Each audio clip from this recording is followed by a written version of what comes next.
Hey guys, welcome back to another episode of Flower Talk Podcast. It's your boy John, and as always, we are here to discuss the latest in football with you. Thank you. We love you. We really appreciate you all being here. Last week was real intense. It was extremely intense. But to be fair, I think like those are some of our best episodes, right? When we get like that, because we don't want to just be like yes man and disagree with one another. We have conflicting points, and that's how we can help shape one another's opinion as well as yours. And we love to be here for that. Due to the fact that it was that heavy, I really didn't have it. Didn't meant to make any clips, but yet you all still showed love on the episodes, and I really, really, really, really do appreciate that. And so to do this week here with me, I have Patrick again. Daniel was a good my guy, As always, glad to be back. and we have Brandon. Brandon was good. I'm good, everyone. Hello. Okay, guys. So no better place to start than in Old Trafford. There were three of us here, just like there were three goals at the away end for Tottenham as they won 3-0 at Old Trafford against Manchester United. Is obviously the second time that they lost 3-0 to a top six side this season. And so, without further ado, let's get straight into it. Patrick, why don't you give us a general overview of Manchester United versus Tottenham Hotspurs? I mean, okay, I will summarize the game as an end-to-end game in the sense of in the first half it was down on the right end, and then the second half it was down on the left end because it was like all in United end basically. Like it Yeah, could have been more. Also, yeah. that's a major takeaway I think from this thing to it. It could have been much much more. Onana made some decent saves. They hit the post a couple of times. But yeah, man, I think in to summarize it, lots of positives out of that Spurs performance. Lots of negatives out of United. Yeah, I'll leave it as that, and I guess you're gonna take us into a deeper dive.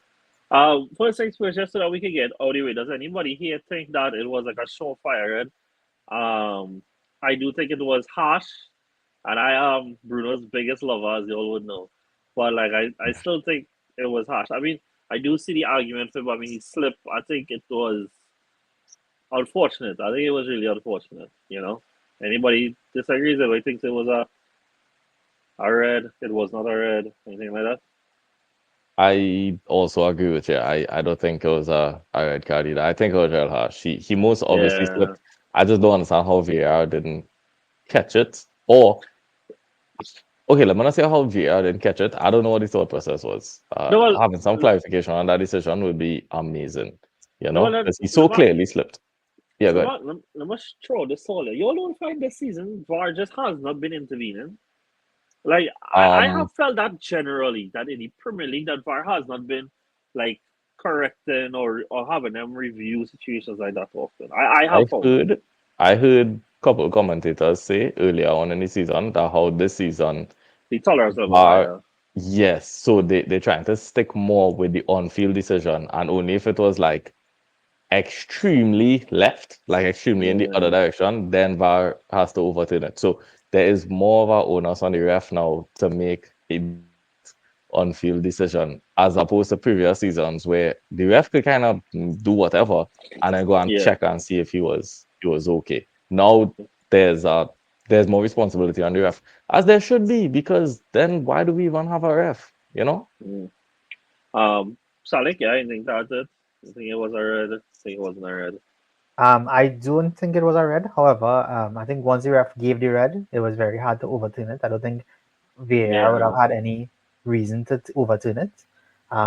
So yeah, and I agree with you. I think that VAR has not been intervening. But if I'm being honest with you, though, I think somebody calls this season have been like either very correct or very wrong, in which VAR didn't need to intervene because it was just so bad. Yeah. So Yeah. I mean, like, I think that's also another aspect to it too. But yeah, yeah, I mean, guys, let's just be very honest, right? United was playing with 10 men already, and they just made it even more so 10 men because the performance was poor. But before we get into United themselves, I didn't want to talk about Tottenham. This was the first time, I'm not sure if it happened last season, it was the first time I feel like in a real long time we see Spurs without Son. And while I do think that they lack the clinicality, I think that there is some stuff for us to get into here.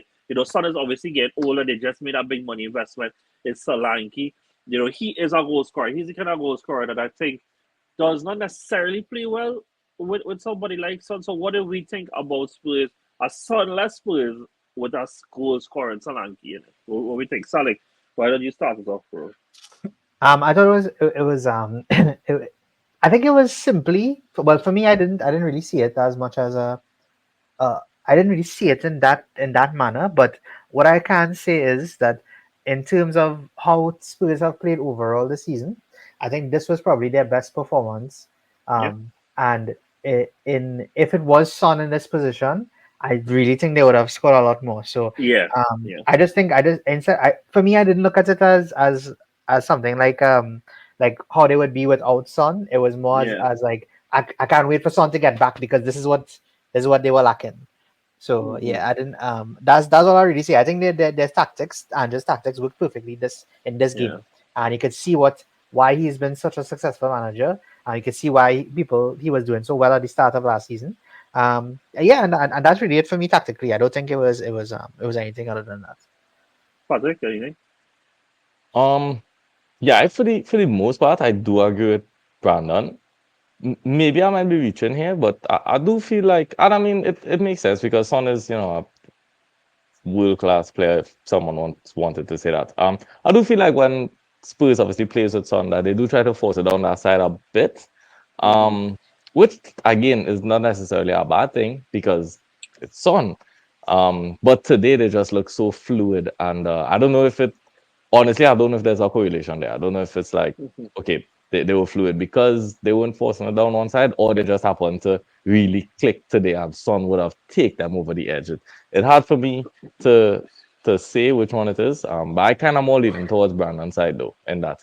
Yeah, well, if Son was there today, it could have been about five, maybe even more. Because Werner got a couple chances, and And let's be miss. honest, Yeah, Son buries those now, way. So, yeah. you know, And where my point would be is that, and I do see what you're saying. I think though that I've said this before that I think that Spurs system doesn't really conduce to, especially with a striker like Solanke.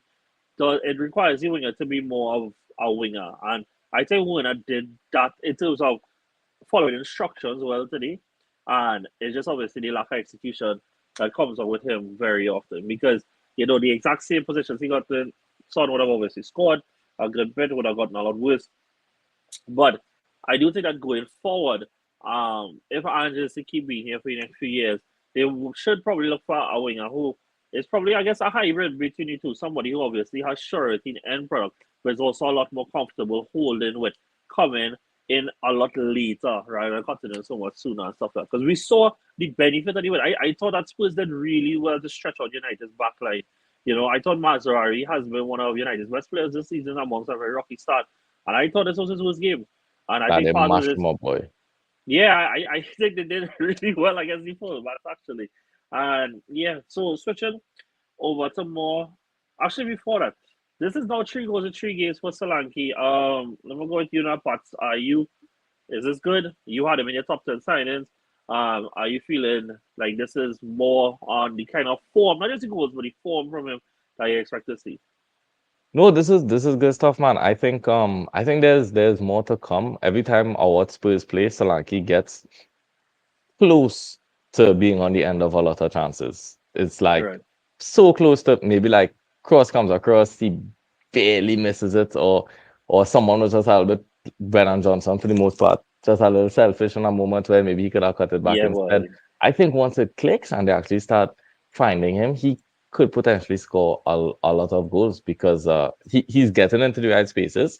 And right now he's feeding off our scraps. But if they could actually give this guy some service, which I believe they have the players to do. I think Johnson um, is a nice wing. I like how he plays on the wing. Madison is obviously super creative. Son could be creative when he wants to as well. So I think if they wanted to feed Solanke, they could definitely inflate his numbers. And I think it's in the best interest for them to do so because Solanke is a good finisher. He's a good striker.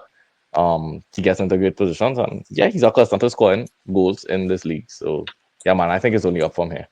Moving over to more United there. Thanks, Pat. Salik, you we going into like I say more United. They obviously lost today. That is 3 losses, I believe, for the season. Two a draw and two wins. Um, in the last just I had it here. In the last 15 Premier League games, Everton has got more points than Man United, where they got 21 and United has 19. It is the highest expected goals number accumulated by an away team in the Premier League since Manchester City faced off against Norwich in 2022 with 5.89. And for context, just over two of that was before even the red card. And so, but you don't think this is all down to coaching. You think some of this is players. So why don't you explain that point of view? Well, I mean, it really is really a two. It really goes hand in hand here, right? Because Yeah. the one of the things that Ten Hag has been known for, and I think this is less about his coaching, is about some of his decisions. He will live and die by Bruno Fernandes, and Yeah. the problem with that is that I think for the past season and well, just the start of the season, I don't think Bruno Fernandes has warranted starting in this United team for a long time. And the problem is Mm, that he is the captain, and Ten Hag just unfortunately cannot drop him, and he just doesn't want to drop him. And when you don't drop him, and he's not playing well, and there are things that aren't going his way, that's the kind of things that are gonna happen. Your captain will get sent off, and there's no recovering from it. After that, the game was already done. The red card sealed the game. That was yeah. it. We Hmm. all knew what was going to happen after that. And look, Yeah. they scored right. They scored right after halftime as well. And you could look at all the players, all the performances, right? Hmm. For the second goal, Martinez, he he just falls Terribly contested you falls. there. And, Like, and on top terrible. of that, before that, Casemiro gets beaten to a header, right? Yeah. And I thought that was it's just unforgivable. And a lot of the players, I don't know if it's really that they're no longer playing for him, but it's just a constant thing. They're just not consistent. They just cannot seem to find any kind of way to make themselves play well every game. Like Hmm. the I can't remember it's Barnsley or whatever it is. That's 7-0 the Southampton game. If that's the kind of teams you had to be beaten, you're not gonna be finishing anywhere in this league. And that is on not only the coach, but that's also on the players. These players, like Yeah. I don't know what's going on with them, boy. And the sad part is that people could say what they want, but the majority of the team is Ten Hag's team. Like is no longer anything. But the problem is that the players that aren't that the players that he brought in, they are the ones that aren't performing, and he's still trusting them. So that is where the problem lies. Him trusting players who are not performing, and that's really what it is. Um, and that's the other side of this, right? Is that you said that there are a lot of players in this team that he brought in, right? I'm going to find it, but basically, somebody had posted a graphic where they broke down the squad, and they broke down like if they either made a debut or play or was brought in by Ten Hag, and they also had Ole Van Gaal and Jose, right? Which is also crazy to think about their players here still from Jose and Van Gaal's era, right? But anyways, so for Ten Hag, in terms of either sign or debut under him, you have Onana, the backup keeper, who name I'm not going to try to pronounce. Then you have Mainu, Casimiro, Ugarte, Mount, Anthony, Hoyland, Zirkzee, Garnacho, Malasia, Evans, Yoro, Mazzari, Dalit, Martinez, and even of those who were not signed or debuted under him, there were a lot of them given contract extensions under him, including Bruno and Rashford most significantly. So, but the argument isn't there that this isn't his team. But then now, where does the improvement come from? Is this improvable under him? It's so hard. It's so hard to say. I don't want to give the cop out answer, but I find it's the hardest team for me to analyze is always United. Um, it seems to me like they have the talent to compete, at least in certain areas. They make decent signings every single window. They seem to make decent signings, and then they always fall flat. They've been through about four managers now where I feel like they haven't looked good. So if I was to sit down here and suggest that, okay, Ten Hag is not the guy for the job, they need someone else. Well, okay, guess what? They've been with someone else three times so far and it didn't work out. And then if Yeah. I was to say like, okay, well, they need players, right? Well, bro, they sign players literally every window. Even January, they sign players, and they Yeah, spend cash. Um, okay, granted, maybe they don't sign the most maybe Mbappe you and know yeah, yeah. And maybe they don't make some of the most intelligent signings. But this summer specifically, I felt like they targeted important areas. They got a centre back, they got a CDM, a holding midfielder to phase out Casemiro. um Mainu emerged. They got someone to compete with Hoyland and give them something different. So it's like, what more? You know what I mean? I, yeah, I, I don't know. I feel like somebody need to come and pray over that team, boy. yeah. Well, It that is might kind it of might where have I to be feel that. like it's reaching, right? For me, where I come down on it is that I think that this summer, I think is the first. I think United's recruitment since post Fergie has been a massive problem, right? And in Mhm, terms of both strategy, in terms of identifying players, those things have been a problem. I think this summer was the first time I've ever felt like they really found all the problem areas and tried to address them. I think the only mhm, area that I think they should have addressed, which they did not, was a left back. That was the only one they didn't sign anybody for. And I know like Darlow mhm, Flynn and this is Mazzari there, right? But like every other problem area they addressed, right? But for me, like almost every one of them except Mazzari, who my only concern with him was injury prone. I have concerns over all of them. And some of those things are bearing out. But I think that is the problem with United going back is that I think that there is a fundamental issue with scouting these players as well as targets in the right areas. Like I said, it's the first time I feel like they actually targeted it.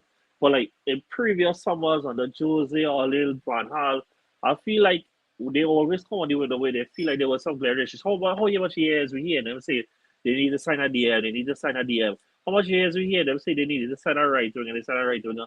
And like those things were never like adequately solved. And that, now to be fair, I think they are stepping in the right direction in terms of identifying the problems, but it's one thing to identify, another thing to solve. The other issue is that anybody here could tell me out of the five managers post Fergie, where y'all think Ten Hag ranks under that?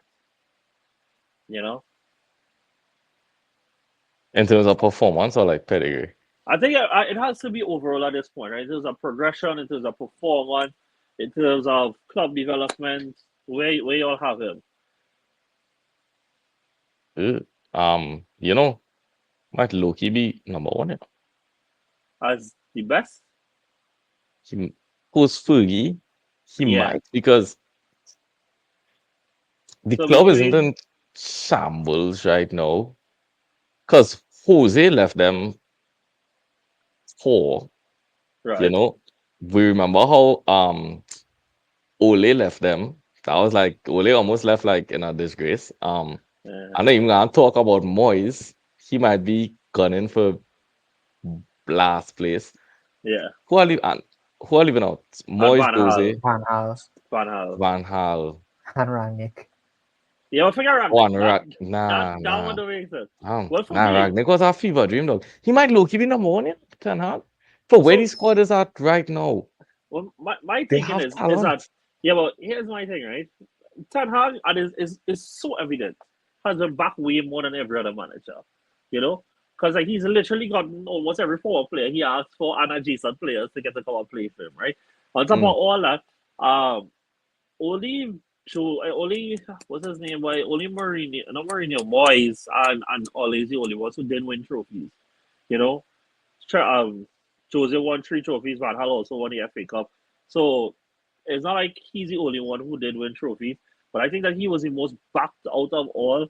He mm, was the one who I think we saw the worst league campaign between him and that seventh season under Moyes, right? But like I told you all, like no, their underlying metrics last year was 15th. And like we watch them and they look like a bottom half of the league team. Like we could be very honest about that. And mm. he had them finish the lowest that they've ever finished in their club history, you know? And so my thing is that I think that they are trying to do that thing where they try to go through the growing pains with their manager. And I'm just not sure if Ten Hag is the person to do that with. Again, identification of the right person to go through that with, you know. and see who he gets through. I don't know if Ange's the right person, but Spurs seem to be heading in the right direction. Love Maresca. Now we get to Chelsea are looking to be a very serious team once again. That, Mhm. but sticking it out with the right person is very important. And Wait, so where I you rank him? If you don't mind me asking. probably third or fourth. So Um, who's number one? Probably it went really bad. I think Jose still first to me. He get out second, and that wasn't during that COVID season. He did win 3 trophies. His mandate the first season was to get out back into Europe, and he won the Europa League with them. Mm. And I think that he probably was the least backed out of all. Well, between him and Moyes was probably the least backed out of all of them. You know, um, Enough. so like all those things are factors. I mean that like, over the last 3 seasons, United have spent 616 million in it. Like Mm. that's a lot. Like Yeah. I think the most any of them got was was Ole, and I think his total was still like four something across 2.5 seasons, and that is where we are right now with with Ten Hag. Um, but to just keep the conversation going on, is it that it's time for him, or is it that, as Patrick just said, they went through this whole thing before when they replace managers. They do this thing when they sign players. Is it that then now they just really need to write this out? Is their answer coming, or is it that they need to pull the plug and try it with somebody else? Well, What would you all do? here's the counterpoint, right? Yeah, And I'll ask both of you all this, right? yeah, Mhm. We both agree, and we all agree, and we we have seen, we call out the players, right? Who yeah, Ten Hag has brought in, right? And the yeah, majority of players are players that he has brought in.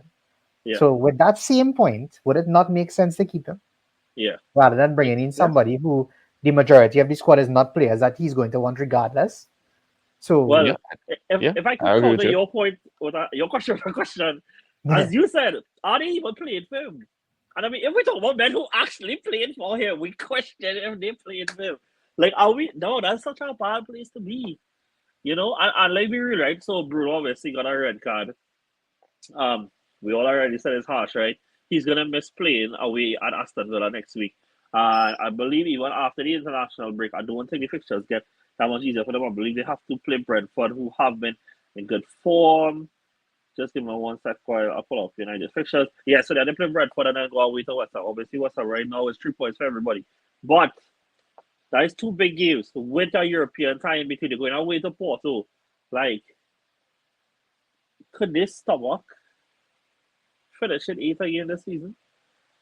I keep him. Or is it a case I keep him and he's somehow we scrap and try again? Excuse. Okay. I know Here's my we don't question have the then. answers in it. I know that. I know we don't have the Do answers. you Yep. do you feel like there's a Candidate? glaring No. yes, a glaring No. candidate out there? No. Okay. And in that case, then you just need to keep him because the Yeah. cycle will just go Oh again, no. you know? Genuinely, my answer is to keep him. Because hey, you don't fully commit to this road in it. But what I would do if I was them is because again, they did this extensive search last year and they come up with that nobody else was better than Ten Hag. However, between now and this season, you Find see the someone. signs, lay the groundwork to get somebody and get somebody Yeah. who then self that you're actually willing to rip up the floor carpet for them. Like you Mm. need to be willing to rip up the floor carpet, which probably includes getting rid of a lot of Ten Hag's players. But if that is where you need to, because like I think one of the biggest issues with United that they don't face is that sorry, not that they don't face, they obviously face it, but they don't want to face it. They keep their eyes closed to it. Is that they aren't? Yes, they are United. They are always the brand. Nobody will ever take that away from them from a marketing, from a money. Nobody ever take that away. But they're standing in the game. They have finished. They finished it last year. I don't even know where it is in the table right now. I think the bottom half. They're on course to finish around there again this year. They have been outside of Champions League more than they have been in it since Fergie. Like I don't think that the at a board level, and I can't say for Ineos, but for since Fergie at a board level, they have recognized how far they have actually fallen and be willing to actually rip up the floor if you had to go again. But this thing where you feel like they could just throw a bandage on that, oh, well, we wanted to make Champions League this year against all others, and yeah, we needed a bit of luck to do it. But hey, we good. We good. And then we go again the next season. And then when you finish sixth and seventh and eighth again, you want to know why. But all these signs was there. All these signs was there. These short term fixes and short. I know one season shouldn't be classified as short term, but it was not manager stints. That is a repeat pattern. That has been a Mm. repeat pattern. That they will finish Champions League 1 year and then the next year they finish sixth and be like, how that happened? Oh, he's the manager. And we sack him and we go again. It's about, I do think that is something that they need to embrace is that we are not Manchester United anymore of old that can just rock up and demand respect of teams and stuff like that. Rip it up, start over, and actually get a proper rebuilding of club culture from the ground go up. And everybody hated what Ravnik said, but to this point, he still sounds right about how they rock until you call behind it.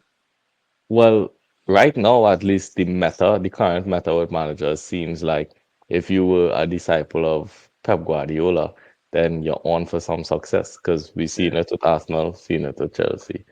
So I believe, And okay, company apparently. So this is the way. This is the way, right? I think Xavi is a disciple of Pep. They need to, and he's Spanish, so Arteta parallels. So they hire Xavi and they identify somebody that benching for City and they sign him first. And from there, it starts. The road to success starts. So the same way how Arsenal with Jesus and Zinchenko, Chelsea with Cole Palmer, United with Liam Delap. You heard it here hey, first. hey, the man score Yep, a good goal today, dog. you We heard it got here brace first. today. Xavi Uh, and Liam Delap. And United will be south. all Simple. right. Simple, So guys. that definitely going on social media. Xavi and Liam, they'll have to see him Manchester United. All Yeah. right, guys. Any closing thoughts before we move on? Like we always said, United have a hard run coming up, but some of the wrong decisions I think he got today was not starting Ahmad. Like I know, like he constantly kind of have it hard to figure out between Rashford and Garnacho, but I know we have all said on the spot at this point. Rashford probably should have on the bench for Garnacho at this point. Yeah. So yeah. Besides that, I don't really think he gave. I mean, this was the midfield United wanted, right? And they got overrun by a midfield of Bentancur, Madison, and Kulusevski. Like, Bentancur is class. And yeah, but Madison. yeah, but And we and cool. Wait. Yeah. Kulusevski, but but like we said on the pod last week that like Kulusevski through the middle isn't not at least I don't really, I'm not a fan of it in this setup. In our next way, I am, but and I know he I like scored it. today. I like it. So I find that midfield like is to be fair, that midfield feels very on brand for Argentina. Like all you can attack, just Yeah. go, Just do it. go vibes. Yeah. All right, guys, so we move on. In terms of all vibes in attack, it really wasn't as Manchester City had a third draw in 3 games in all competitions. Well, actually, no, that's not true. Because I think they beat Watford. It was Watford then, in the cup in between that. But they drew this weekend against Newcastle. They obviously took the lead through Carvalho. Yeah. Yeah. Salik, why don't you walk us through how the game progressed and give us a general overview? Um, so I thought the game was I think I've become known for saying this every week. I thought the game was a little bit underwhelming. I felt like I felt like there was Uh, it was a very flat performance from City. yeah, I Um, agree. I would like to give Guardiola a lot of credit. I thought his finish was excellent. Yeah, It was very, very, very good. yeah, But apart from that, I think the again the City attack did not look as potent as as it should. as it should. I think Gundogan had a very poor game, and I think that was a huge reason why I think they struggled because Yeah, I think the plan was to get Gundogan into a lot of those positions, and his execution I thought just wasn't very good. And then on which the is flip side, uncharacteristic. yeah, and then on the flip side, Newcastle were without Isaac, and if we thought they were flat, if they thought they were lackluster before, they are even Hmm. worse without Isaac. So, yeah, again, I just think it was a very It was a very lame. 7:30 a.m. It was game. lame. It was lame. Like I didn't need to get up for that kind of game. That was that was really what it was. I feel, but I do wanna see it though, and I'm not gonna jump the gun because I know we're gonna get to it. Um, I think City have a lot of room for a lot of room to improve, and Mm. if that is the case, then they're going to be a very scary team when they bridge that gap. So Well, that's what I'll where say. I would contradict you is waking up for that game was worth it just from a hate watching point of view to see these Uh, men drop points. But and the next thing is a life without Rodri. Obviously, we learned this week confirmed that he has an ACL and meniscus damage. I actually think that is hella concerning, not just for the season but for his career. Because meniscus damages could be very critical. But Patrick, I know you didn't get to watch this game, but mhm. we saw them draw. We obviously saw them draw last week Sunday against all odds apparently, and they now proceeding to play without Roger. Obviously, they were without De Bruyne today. Yeah, like that's Yeah, also a key thing in not having both the two of them. yeah, But I thought in this game we saw a lot of transition from Newcastle, and this is not a Newcastle that's in form, it's a Newcastle that's lacking in main nine. But we saw a lot of chances going through on the counter. And I know that always could be a theme. Like not that it always is, but always could be a theme with City. Could this be more exposed though with Rodri not being any team?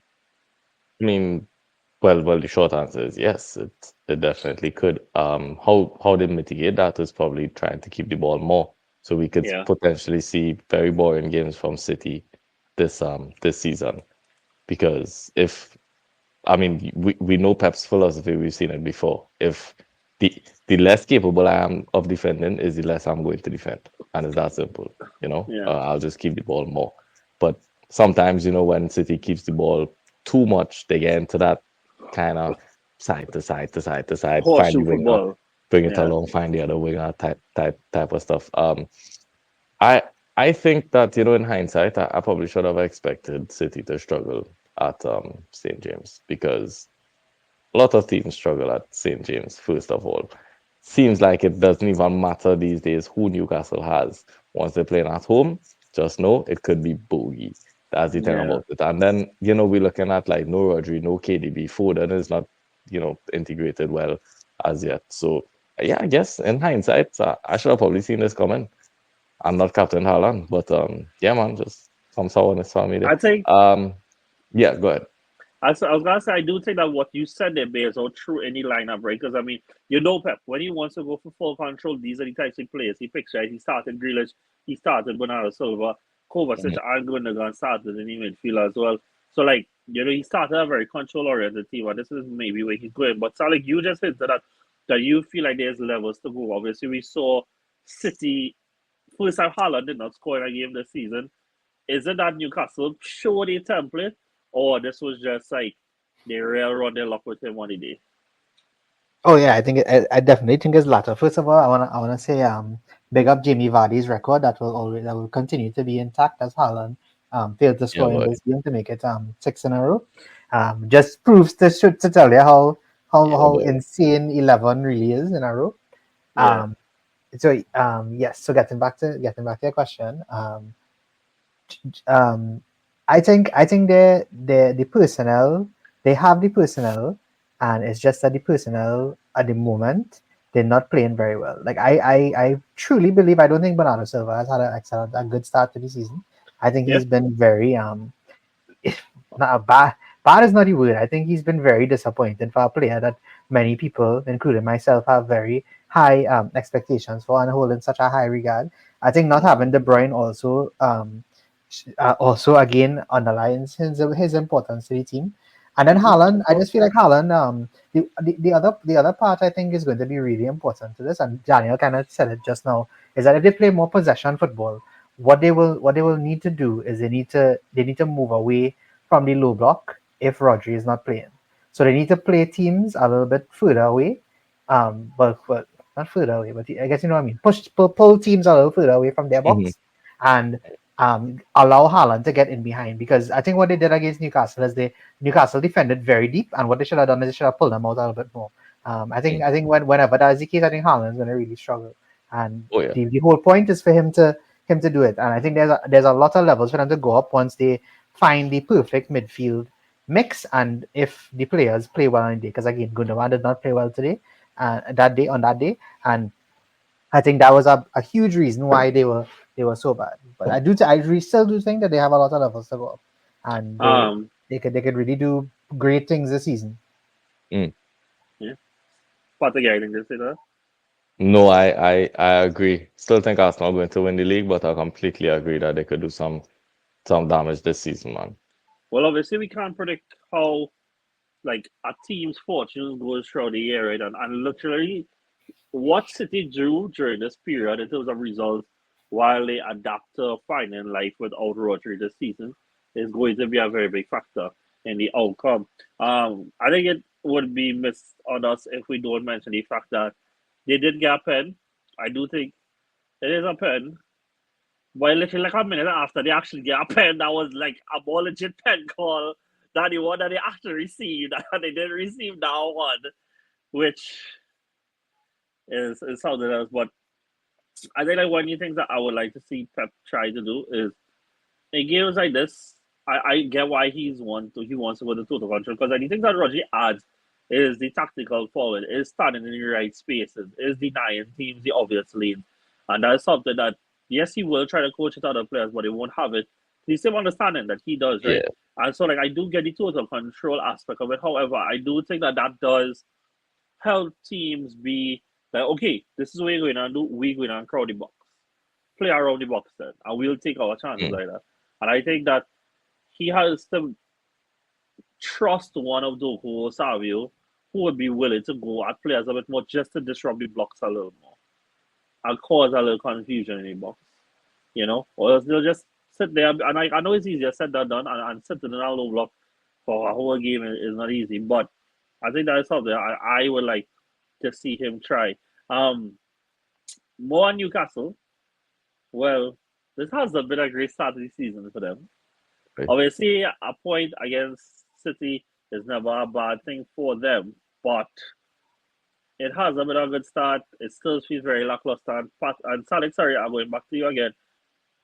There's a feeling that they are going stagnant. They are going stale. What do you say to that?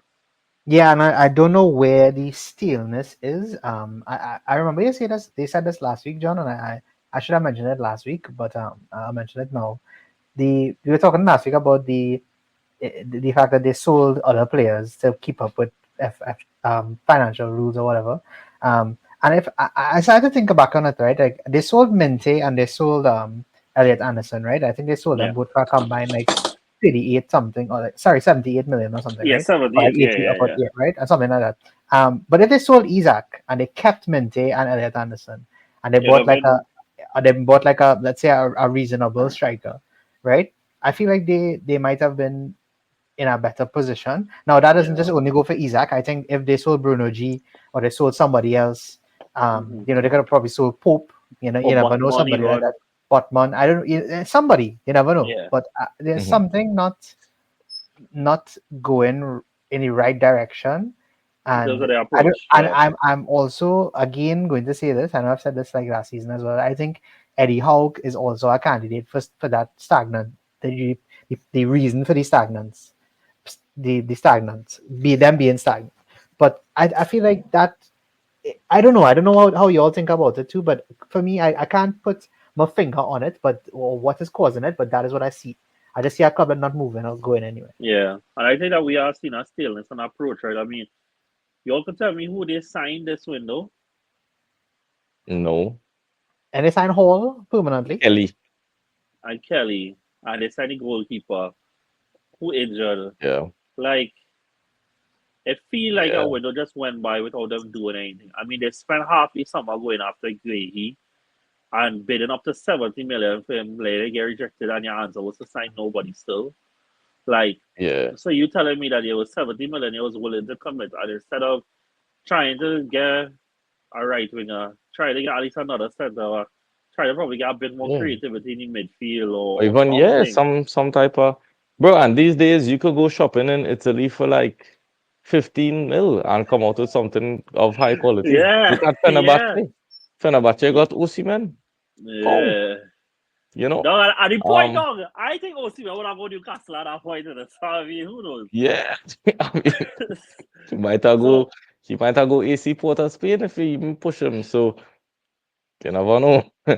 Nah, but uh, I agree with what Brandon saying. Maybe yeah, it is me that, too. It yeah, just, maybe how just, at his limits to how far he could carry a club, and I think it's it not is. easy It might have even been possible how had his eyes on that England job when it come up to it, potentially.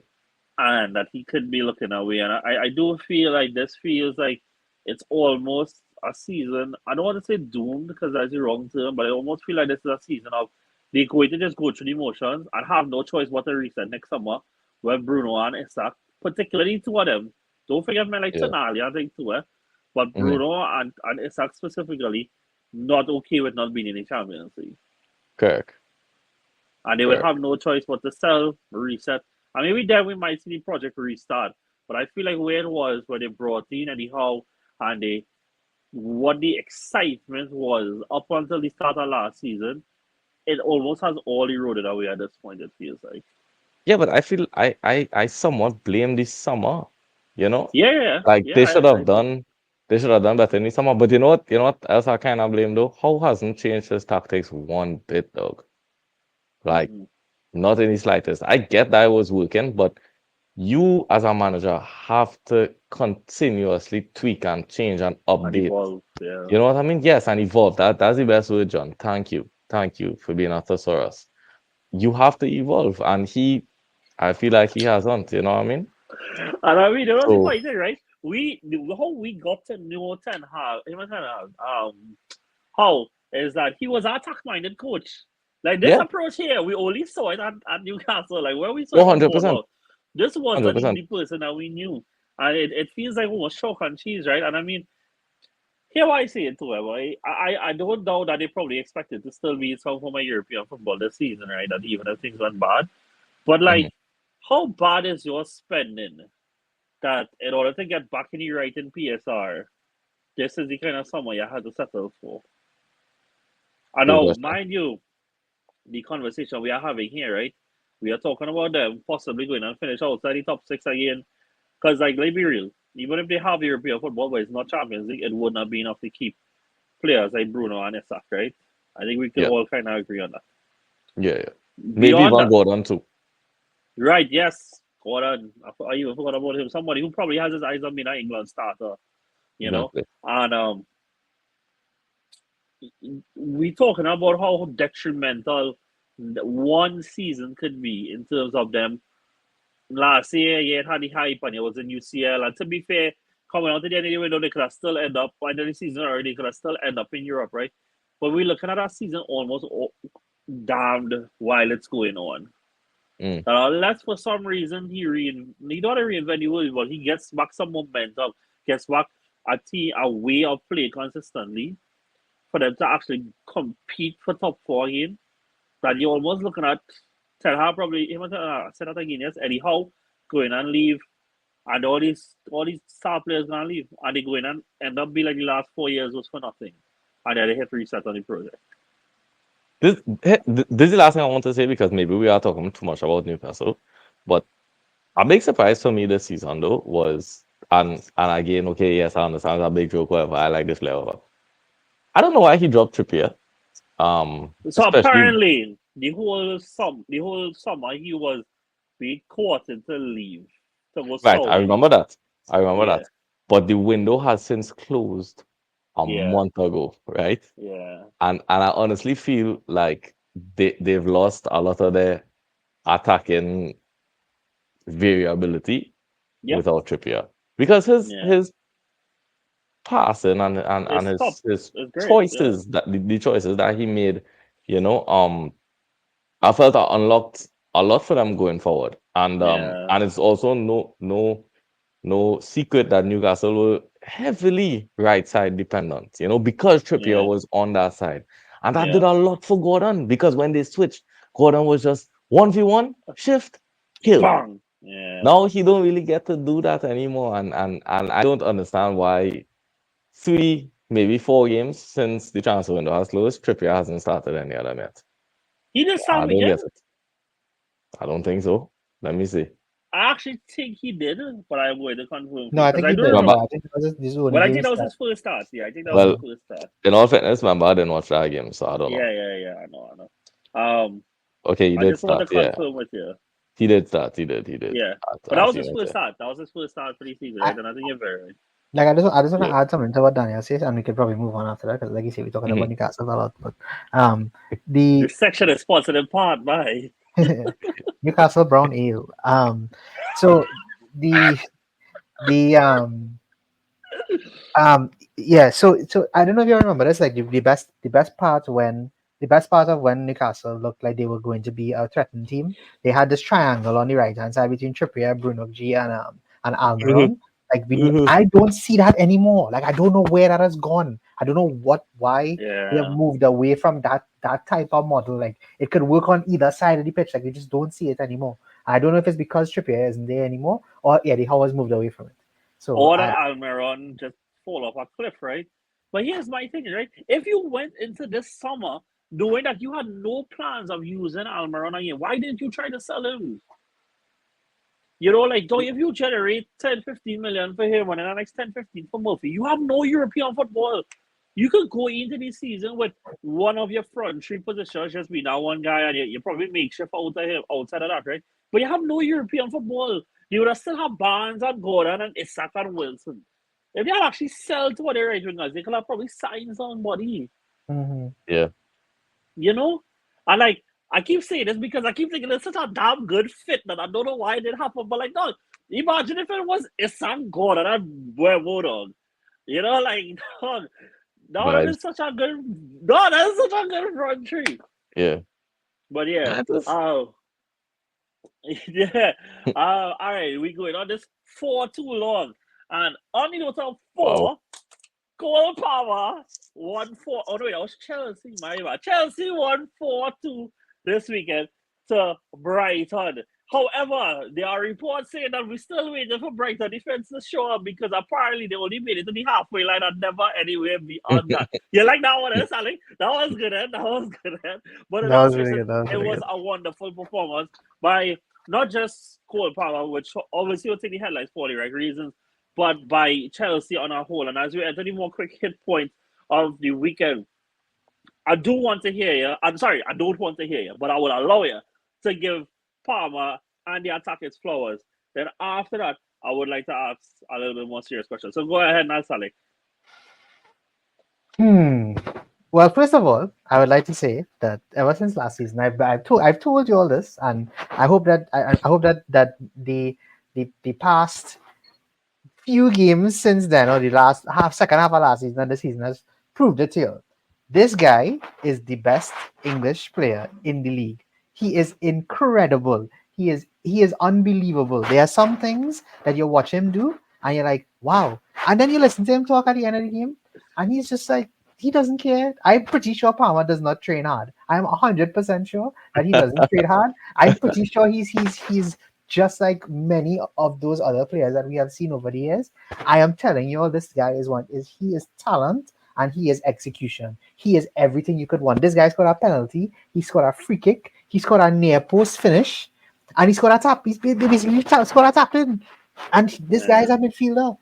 You could say whatever you want about which position and he's playing or whatever, but he is performing. He is one of the best performers in the league. The yeah, only player that rivals him is Haaland. And when you're in a yeah. conversation with Haaland, that in There's a good itself convo to be is a in. good conversation to be in. And on Yeah, top of that, not only is he one of the best players in the league, I am and telling you Salah. all, and I'm saying this on the pod, Cole Palmer is one of the best players in the world. He is Mm. easily one of the best players in the world. You could put him. I am pretty sure you could put Palmer in any team in the world right now, and he will succeed.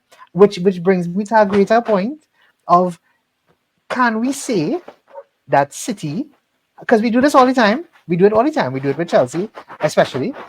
Was it a mistake for Chelsea to let Mo Salah reach to Liverpool? Was it a mistake for him for us to let De Bruyne reach to Man City? Is it a Mm. mistake that they have let Cole Palmer come to Chelsea for 40 million? Look at what this guy is doing. You can't You know, believe what he's done. You really can't. Yeah, John, I know at you the thought this was a great signing. But at the same time, you But didn't think even he that would have has been this good. surpassed my expectations. Yeah, by far, by far. You know, and I think like you asked that question then. I mean, the thing is, right, that those things only ultimately come down to like the team's successes at the end of the day, because like City keep going on to win the league, but Palmer putting up like I just say right, probably like 50 goals in a season.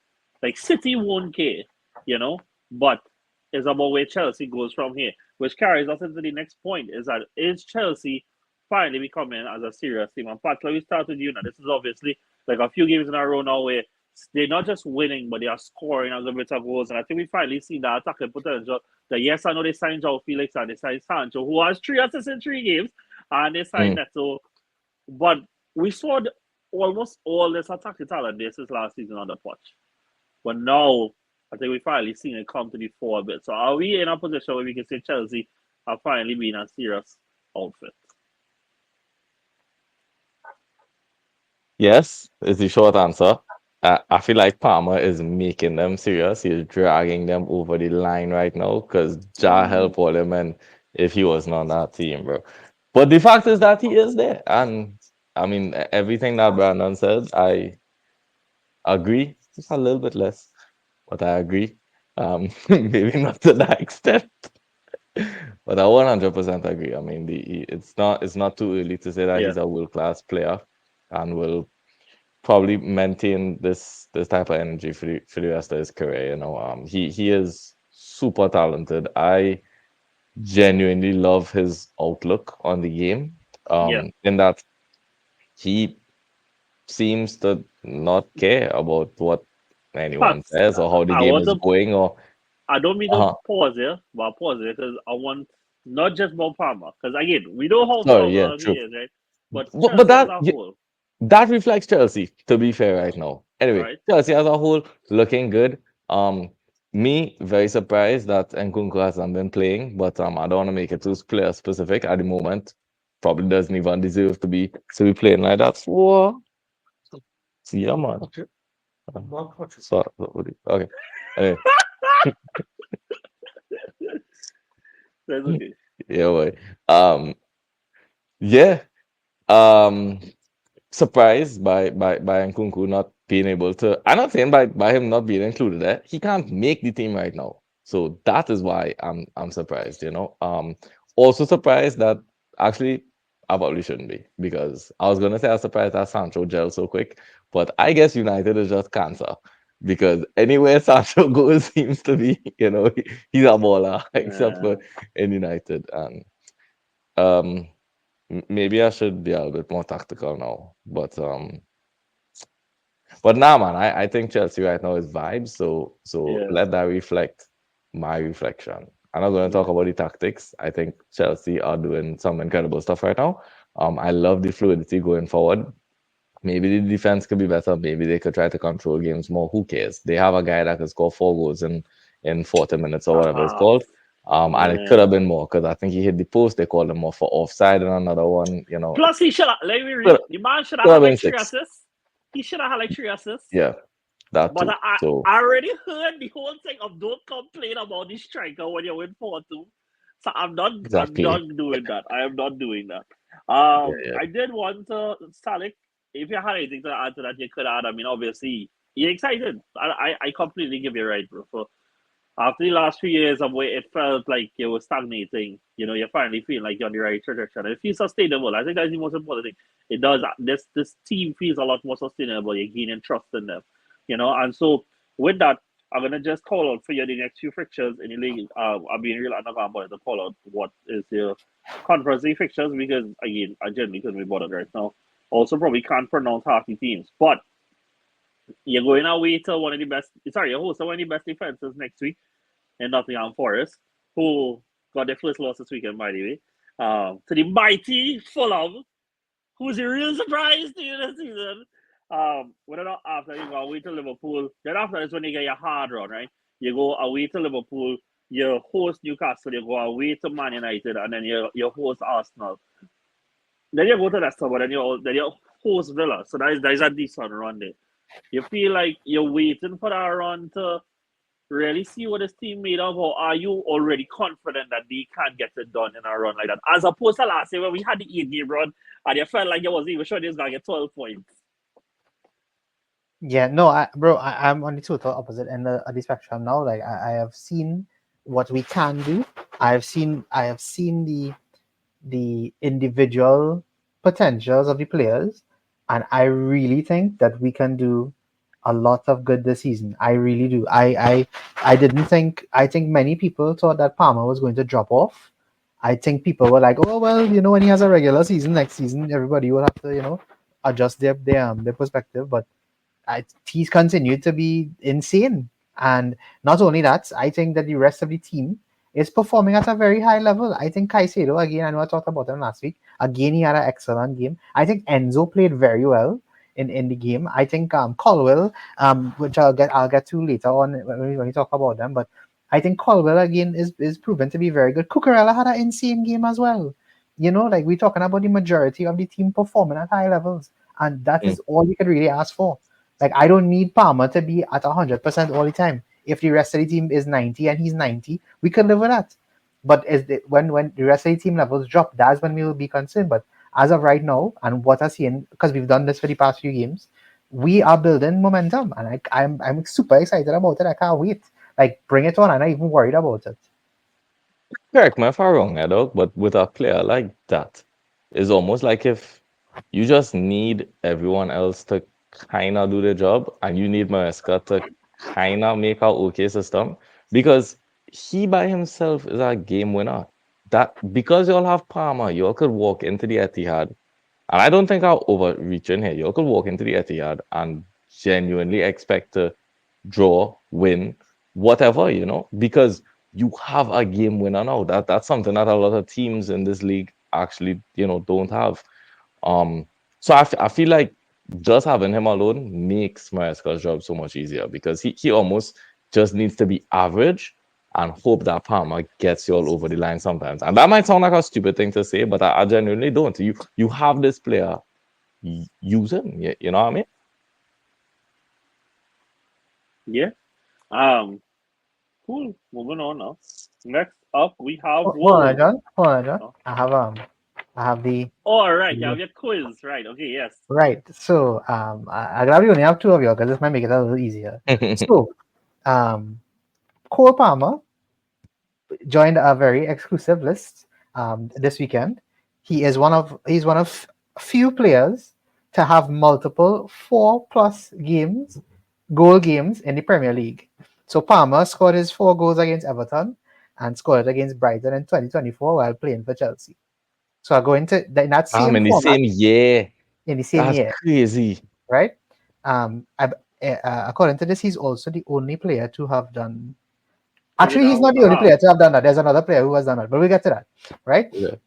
So, in the same format that I just read it out to y'all in, I'm going to give it back to you, and you're going to have 4 minutes. I'm going to time it. You're going to have 4 minutes, and you're going to have to get through these 8 players.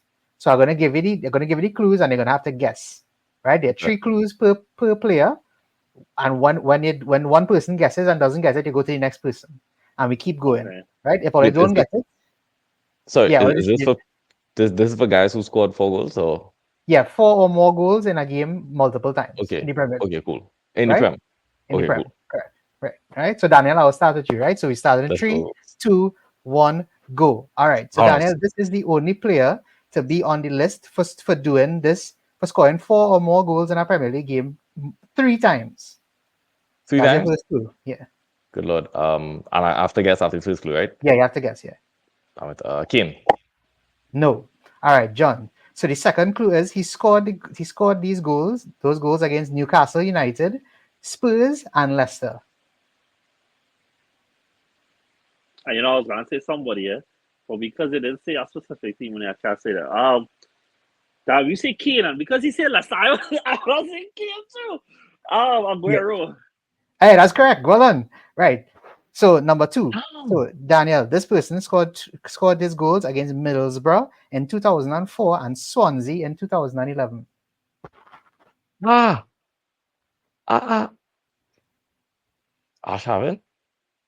No, John. He played for Rooney. Portsmouth and Blackburn. Jesus, dog. No, it's not him. It's not. Is it Darren Bent? No, Daniel. Sorry, no, I said the wrong name. Can I say something else? Daniel. He is a player from the continent of Africa. So we might as well just go back to Aga and guess Dembaba. No, No. all right. So we'll skip that one. We'll come back to it. All right. No, So no, no. I want it. Wait, it had more clues. That was the last clue. no, it had no more clues. Yeah, so that's it. Right. You can Or they call that the have. last clue for me. He's from the continent of Africa. And he played for Portsmouth and for Blackburn. Yeah. Oh, Christ. All right, now skip that one. All right, never mind. I All can't get right, out. John. This player scored 5 goals and 4 goals in 2 separate matches, and one was against Blackburn and one was against Reading. Reading. Reading is our older team. Or I have a minute. No, I lie. Or I have 2 minutes. Forget our time. Take down. No, I want to do this. This not gonna make no sense. But Peter Crouch. No, not Peter Crouch. Daniel. He scored these games. He was playing for Manchester United and Tottenham Hotspur. Oh, I know it is. My ball knowledge sucks.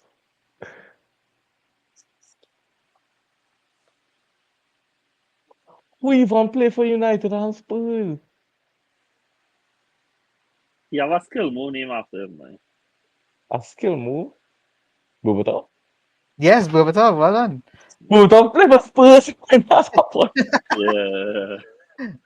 John. So this next person also scored 5 goals in one game and 4 goals in another game, and he scored it against Ipswich Town and Newcastle United. I don't think he do this though. I don't want it. But Henry? No. Daniel. Even though he scored against Newcastle in the second game, but he scored 4 goals. In the game where he scored 5 against Ipswich, he actually played for Newcastle.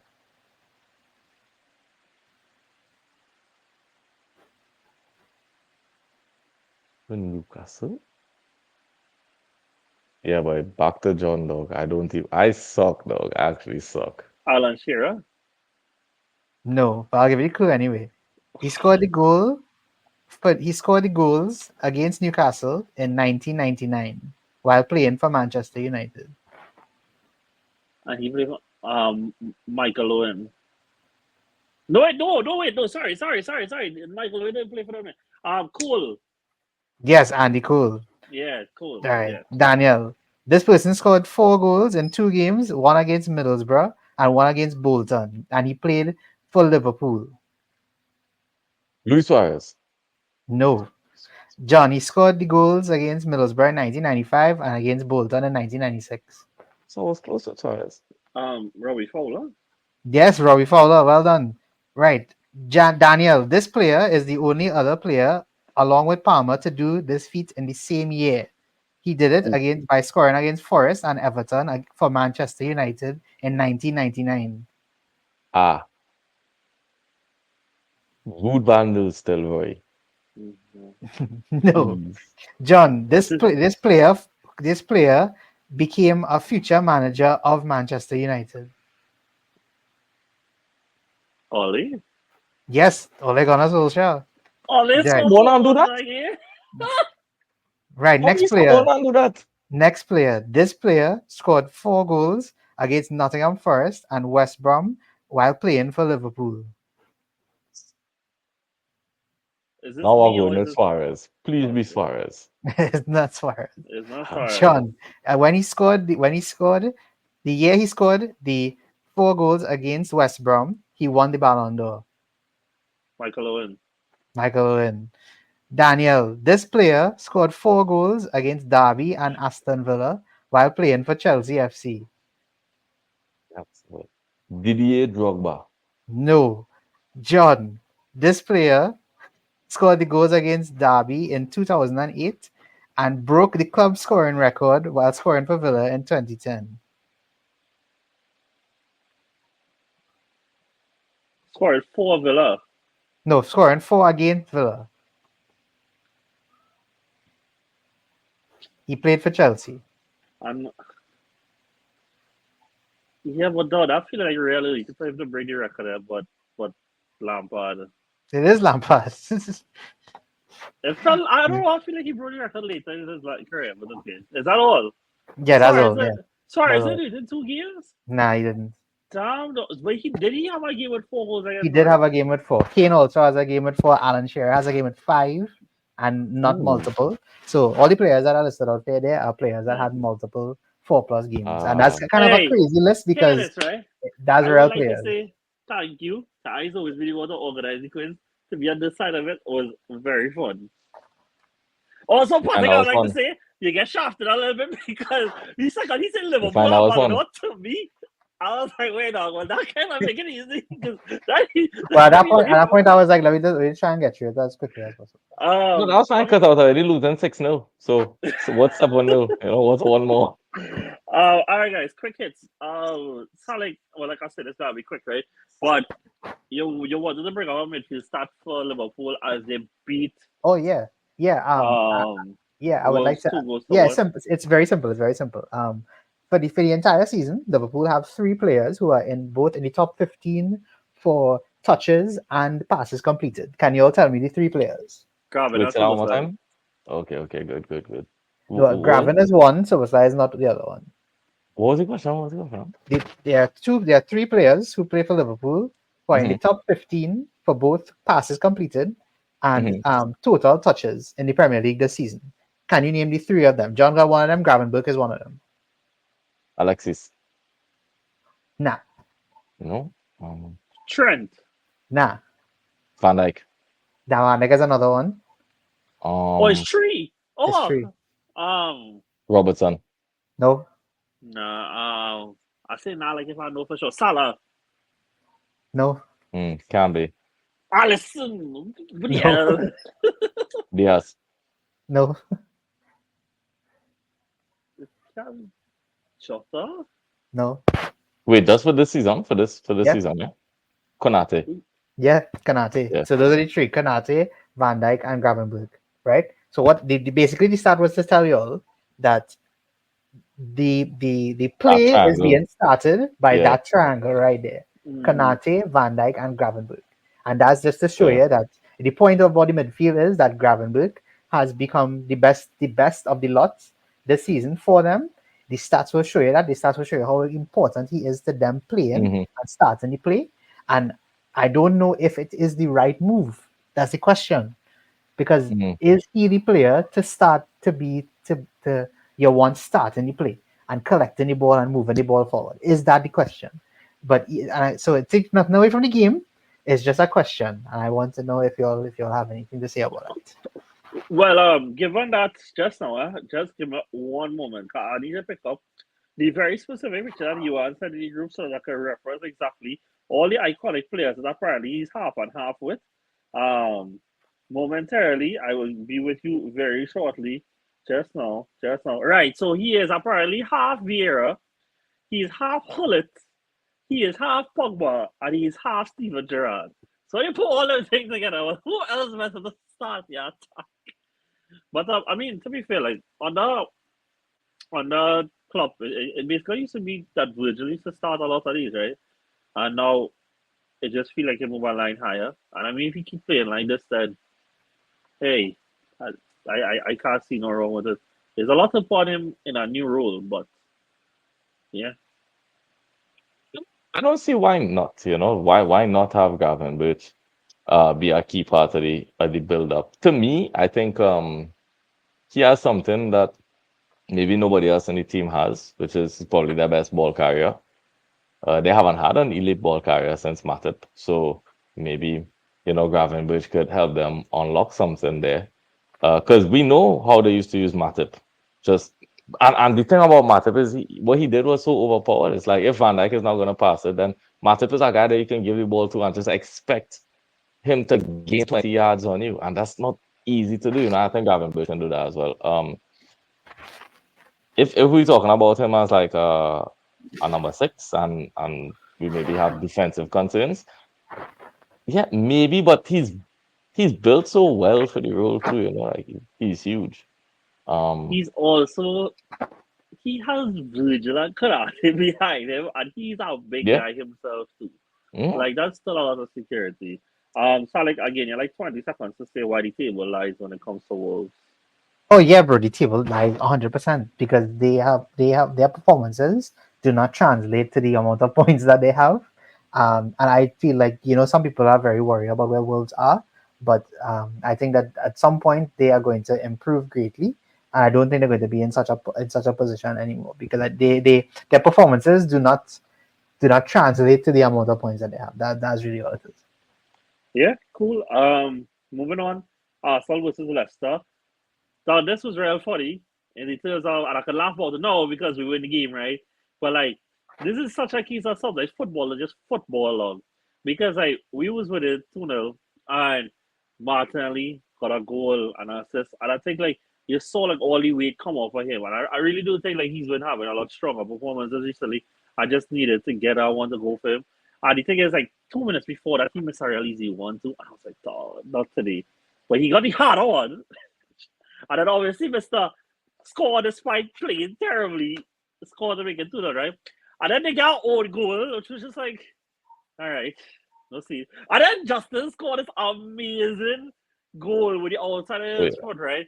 But like, I mean, no, we created so many chances today. And I think like that answered our question of like, okay, well, Arsenal spent the last few games playing so defensive, not being so expansive. Could they flip the switch? And I think that yes, Leicester is not a great team, but I think it does show that we created 4.99 XG. I mean, like, so good attacking, you had to be that you underperform your XG while you scored 4 goals, and so I took a lot of positives from this game, mostly Calafiori and Timber, man. Like I think that they have been insane, and I think that while Odegaard has been out, that they have been the recipe that Arteta has chosen to go with in terms of making up the ball progression in the team. That they do so well to carry, to help connect both sides. Like I saw Martinelli so much more involved in these 2 games with Calafiori playing, and I don't think that is a coincidence. I think Timber has been great at right back as well. And this is great progress to have that like one of our best and most consistent performers, Ben White, could afford that. He has enough, he does not have to play because somebody has to play for him. We created a record amount of chances in this game, Saka as well. And while, we need to be more clinical because, though, at the same time, Heronvin, whatever he name is in goal, equal the record for saves in a Premier League game. Do you all want to know how much saves that is? So it's not 13. It is 13. Do you want to know who record he equal? now we David all De know who Gea it is, though. against Arsenal. Against We all know. Arsenal. Like, bruh. Oh my gosh. But yeah. So yeah. Sonic, I know you wanted to say something. You get 20 seconds again. Because we're um, moving across quickly. what I was gonna say, what I wanted to say something You about. said you had concerns about the attack. Oh yeah, bro. It's just again lack of edge, bro. There's no reason for Yeah. y'all to be going 2-2 after being comfortably up 2-0. No, Like with the I amount of just with the amount of chances, with the amount of shots, with the amount of shots correct. on target, with the amount of XG. Like, I please agree. do somebody do something, please. I just think that it was that no, it was just like something. Like, sometimes in football it's just football. Or, like no, they got own goal and I won the goal out of nothing. You know. Yeah. Okay, we did that. Cool. Patrick, did you get to watch any part of Barca's first domestic loss on the Hansi Flick? No, only the highlights. Okay. Do you have Any? anything to give us from the highlights? Yeah, man. I mean, from what it seems, again, didn't watch the game. Oh, by Because the way, Saturday was, it seems that y'all are signing Wojciech Szczesny out of retirement. My yeah, but dog. I'm Keeping all the for it. ball out of the bathrooms because that might be a problem. But Okay. yeah, But yeah, I'm all for Chesney. Because Pena is he frees it. What? hey, hold Oh wait, on. no, I hear him. Hello? Oh Oh, no, he had yeah, frozen. He had yeah, frozen. yeah. He had You frozen. He had was frozen. frozen. He was But frozen. He was go ahead. frozen. The Oh last thing we shit. heard was you're happy for Chesley. Oh, okay. Yeah, no, I cool with it. I cool with Chesney coming on board because Pena is our second choice Keep it keeper, PG. Okay, yeah. Yeah, yeah, man. Nah, I don't find he's that bad. He is what you expect a second choice keeper to be, and that's Yeah, fine. No, we've yeah. had they've had this again for a long time. Anyway, it seems like Barcelona really struggled in transition in that game because every single chance that Osasuna created was literally, you know, Go on. transitioning quickly. Yeah. And I feel like that's been Barcelona's Achilles heel ever since for like good bit of years now. You know, and Osasuna just exploited it really well on the day. Um, how do Barcelona fix that? Bro, I'm not even that sure, to be honest. This is why we are a coach. So brilliant. Yeah. Let him try to Unfortunately, figure that out. Lewandowski's score run came to an end. I don't think he scored Yeah, this weekend. Yeah, no, but yeah. minor. But they're What still top of the the league. players out of the team squad though, Paul Victor, he Yeah. is it's only a matter of time, boy. It's only a matter of time before he break out. Because Uh, he is quality dog. the Madrid derby drew, and Drake also tried another long shot in this Oh game, yeah. by the way. Oh But this one, unfortunately, this one. No, to be fair, this one he generates so much power behind each other. It was actually kind of very yeah. close, but they went just past. There was a red card in the game, very much a red card, Yeah. and Korea equalized late in the game. Yeah. By That's cool. Leverkusen, true with Bayern at Bayern, Mhm. and I think it was very interesting the fact that they pulled Harry Kane off when they needed a goal to win the game. Like Mm. that was interesting, and they said on Muller too, So Huh. yeah, some stuff there. I mean, I don't know. Um, Maybe game state out if I don't watch the game, so I don't know. I need to watch that game back though because Bayern did something really, really interesting, and it's been an idea of mine for a couple of months now. So I need to see because they played with a left-footed right back, and I need to see how that went and why they did. mhm. So um, yeah. Well, when you look at it, please let us know how yeah, it goes. yeah, Inter won 3-2 as Lautaro Martinez ended his drought finally, and finally got a brace. Juventus also won. Vlahovic got a brace as well. And Conceição got his first goal for Juventus. I'm trying, for some reason, I can't seem to find AC Milan name. Did they play Friday or something? Or they didn't play They Friday did it and they did Friday. win 3-0. And yeah, okay, that's enough roundup that I care to do. Cool. Right, guys, in the next 12 minutes and change, we're going to go through the Champions League fixtures and give some quick predictions. So, first off, we go with Salzburg versus Brest. Who do we have going for the win? Would you all like to hear how they did in the games before? Because I could get you that. no, it's okay. I think Salzburg could beat Boobies for sure. Like, should be Um, simple game. so Brest did win their first game of the Champions League, Hmm. whereas Salzburg lost to Sparta Prague 3-0. Hmm. Mhm. Okay. I'm going to go with Brest winning and making it 2-2. Really? So Yeah. two best. Okay. Yeah, well, everything perfectly balanced, like how Thanos said. Uh Come on, the all answers, right. come on, this will be quick. Yeah, I I'm went to going to Salzburg. Salzburg mash it up. I'm Mash it going up. Brest to get the second one. I'm going for Brest to get the second one. Hey, two Oh, the men two for two boobies, man, boy. breasts. Yeah. All right. After that is VFB Stuttgart, who put in a really good performance at Madrid against same Sparta Prague. So obviously, Yeah. Stuttgart lost, but Sparta Prague won the first game. I am going to go for a Stuttgart win. I am Same. there with you. Same. Yes. Nice. Stuttgart. Then we All the have way. Barcelona hosting Young Boys. All right. Okay, I'm going to go for Barca win. I don't know how long it might take on it to register Chesney, really. I will I go was for assuming he Barcelona can't win play. as well. I don't think because Chesney playing the Champions League. I don't feel so because he's had to submit Why a not? list for that, right? I mean, so Um, serious. So I don't know if he could play Champions League because they had to submit a list before the Champions League started. I think you could only play with those players. no, but when men transfer in January, they just get to play in Champions League. Right, but yes, get No, to but they set a submit a new second list. list in January, Oh, yeah. hmm. So, We gotta see. in my Nah, they had to do opinion, something. Somebody had to get paid off or something. Something had happened. all right, but I'm still going for Barca win. A Barca win Yeah, across Barca, the Barca, Barca. I think so. nice. Then we Faster, have faster. Arsenal versus PSG. Yeah, I think that's gonna be a tough one, but I will say that I do think we're gonna win. I think it'll be close. They'll be very close, Yeah. but I I do think think that we Arsenal. will win. I think Yeah. Arsenal also. I think PSG win. Ousmane Dembele is going to skin somebody though. But yeah, I think Arsenal. And Yeah, Solid say but yeah, PSG but win. PSG Barcola to have an insane game at the Emirates. Let's go.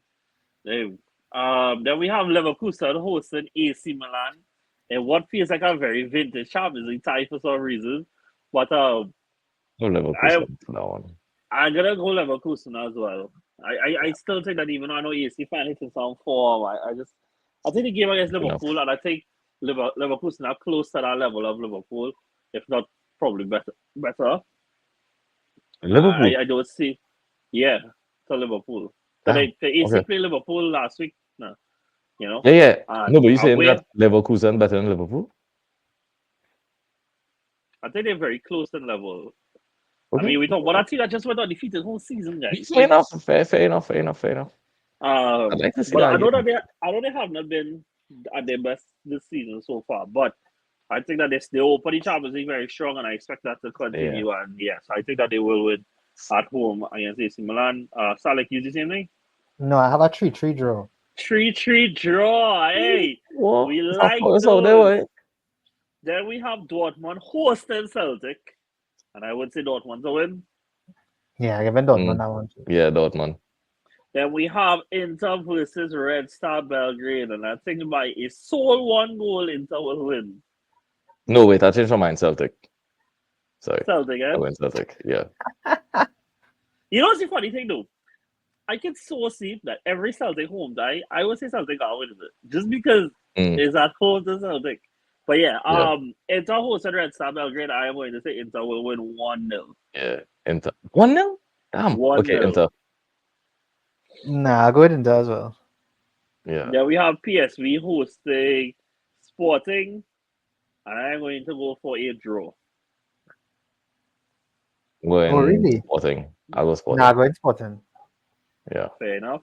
PSV was really poor to be fair against Juventus. Huh? And then the last one for Tuesday, we have Slovan Bratislava hosting Manchester City. And I have Haaland with 3, but City with 7. Lord. Just 7. Jesus. We're going class sticky 0-0. Hey! I'm different. Hey, dog, that is crazy. I go in for 3. I go in for 3. I go in for 3. 3-0? Okay. Yeah. Nice. Then we have Wednesday. We have Girona with no points hosted. Feyenoord, and I'm gonna go for a. I'm gonna go for a draw. I'm gonna go for Feyenoord. And I go Nice. Feyenoord, you know. Feyenoord, yeah. Nice. Hey, Shakhtar Donetsk hosting Atlanta, and I'm going with Atlanta. Nah, they're playing away. I'm going for Shakhtar. Yeah, but it's not really away. It's Yeah, it just, don't matter. I don't even know where they play the Atlanta. games. They play the games in Poland or something. Don't even know, bro. I'll go in okay. Atlanta. Nice. Then we have one of the games I think everybody looking forward to, and I wish this game was at 12:45 because then for sure can I watch it and not have to watch something else. But I'm gonna watch it regardless. And it's Aston Villa at Villa Park. I know, right? Hosting Yeah. Bayern Munich. Yeah. Villa to win 3-1. Good Lord. Yeah, I know, right? Blimey. I'll go Bayern. I think I've been different enough. So All right, well, I'll go Bayern. I will say draw then. We have 3 different results. Let me remember Love those that. there. Then we have Benfica hosting Atletico Madrid, and I would say Atletico Madrid to get a win. I go draw. Nice. I'll go draw as well. Then we have Zagreb hosting Monaco, who obviously got a shock win on the first week. I'm gonna go for Zagreb win.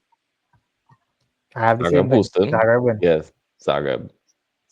Then we have Lille hosting, where actually Ethan Mbappe plays Oh for god, Lille. just skip this game now. All right, cool, nice. Then we have Liverpool hosting Bologna, and I have Liverpool winning like Yeah, 5 or something. Liverpool. Yeah, I get Actually, them four. I get them depends. four. I get You them might four. say how they should be belonging and start Darwin, you know, so it might be a 1-0 win. Nah, then it might Mm, be 8. facts. Then we have Red RB Leipzig actually hosting Juventus. Juventus. I have And I think that's Juventus. gonna be good. I'm gonna Juventus. say a draw. I'm gonna say a Okay. draw. All right. And then we have Sturm Graz hosting Club Brugge, and I'm gonna say Sturm Graz gonna win. Ooh, they got lost twice in 2 weeks because of Jordan. No, Club Brugge it Yes. will be. I'll go Club Brugge. Nice. And yeah, that was all the fixtures for this week because we stop with that woke nonsense of 3 games for Champions League. Yeah, And that good so stuff. yeah, all right guys. That's it for this week. Thank you so much for being here with us. We really love you all. We really appreciate you all being here. Again, if you would like to join our WhatsApp group, please say the word. You get to contribute some really healthy conversations until Adam pick up your phone. And yeah. So until next time, catch you guys next time. See you soon. Take it easy.